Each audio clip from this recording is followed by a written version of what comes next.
Shalom Bapak Ibu Saudara sekalian yang dikasihi Tuhan, selamat pagi.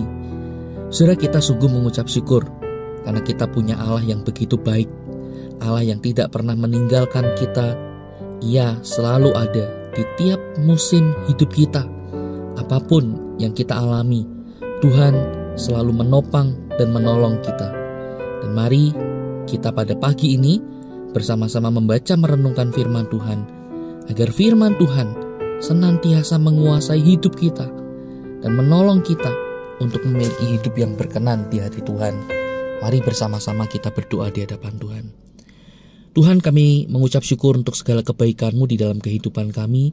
Engkau tidak pernah meninggalkan kami, melainkan Engkau selalu ada bersama dengan kami dalam tiap musim hidup kami.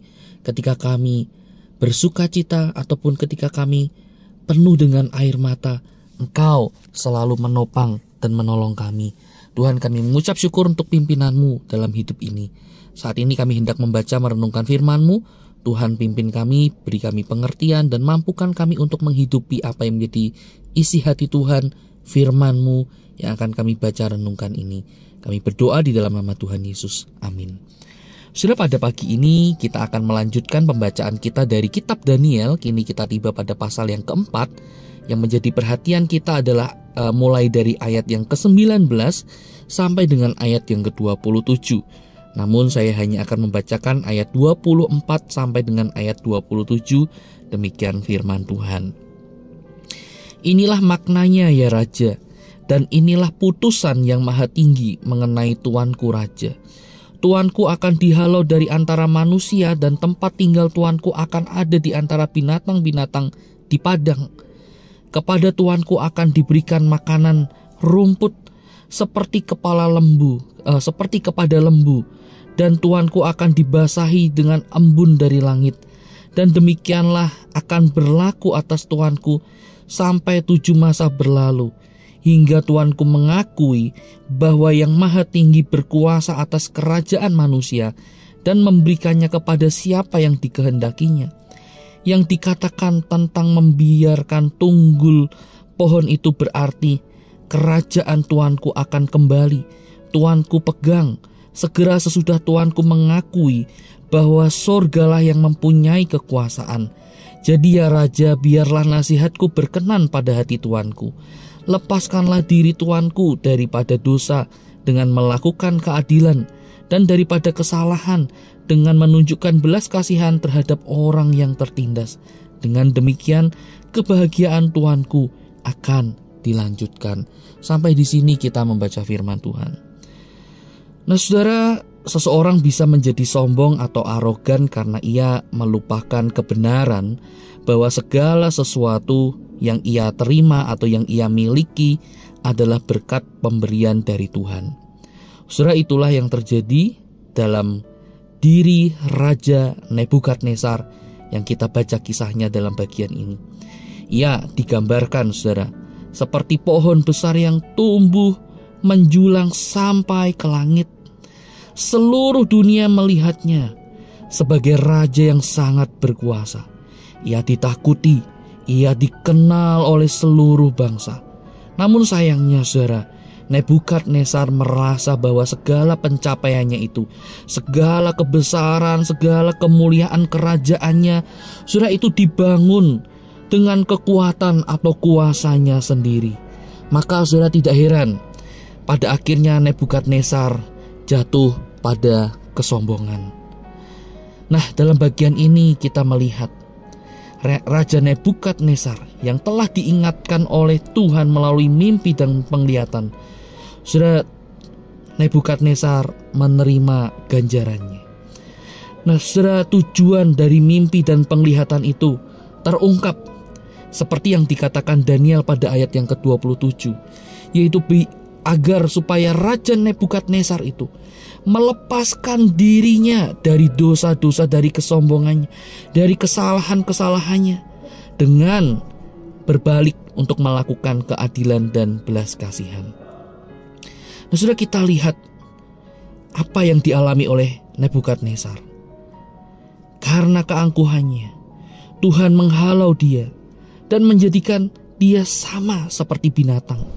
Ia tinggal bersama-sama binatang-binatang dan makan makanan binatang di padang gurun. Tetapi saudara, ketika Nebukadnezar mau berbalik, mau bertobat, seperti yang diungkapkan oleh Daniel, maka Tuhan akan mengembalikan semuanya itu kepada Nebukadnezar.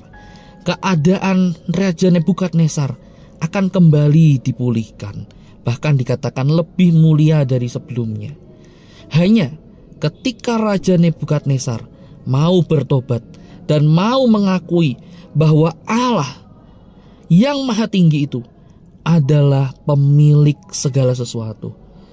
Segala sesuatu yang ada pada diri Raja Nebukadnezar, semuanya itu karena perbuatan Allah yang Maha Tinggi, pemberian Allah yang Maha Tinggi. Raja Nebukadnezar harus sadar bahwa bukan dirinya lah yang terutama, bukan dirinya lah yang terbesar, melainkan Allah itu sendiri. Nah, saudara, bagian bacaan Alkitab pagi ini juga mengingatkan kita, sama seperti Raja Nebukadnezar yang lupa daratan karena keberhasilan, karena kekuasaan, karena kemuliaan. Ia akhirnya jatuh pada kesombongan. Ia lupa bahwa segala sesuatunya adalah berasal dari Tuhan, dan jika bukan karena kehendak Tuhan, maka ia pun tidak akan memilikinya. Nah, saudara, kita kembali diingatkan, seberapapun tingginya kekuasaan, kedudukan, atau kemuliaan, apapun yang kita miliki, saudara, jika bukan karena Tuhan yang memberi, maka kita tidak akan mungkin bisa memilikinya. Oleh karena itu, saudara, jauhilah atau jagalah hati kita dari keangkuhan, kesombongan. Jauhilah dan jagalah hati kita dari perasaan bahwa segala sesuatu ini bisa ada.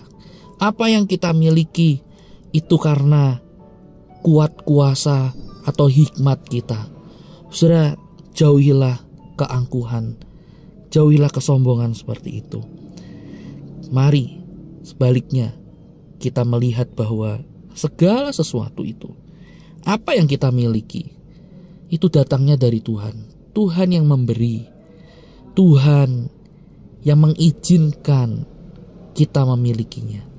Oleh karena itu, mari kita jangan lupa diri, melainkan kita harus ingat akan Tuhan. Mari kita berdoa.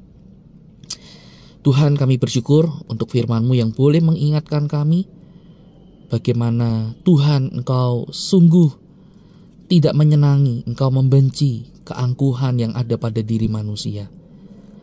Tuhan, tolong kami untuk belajar dari bagian firman Tuhan ini.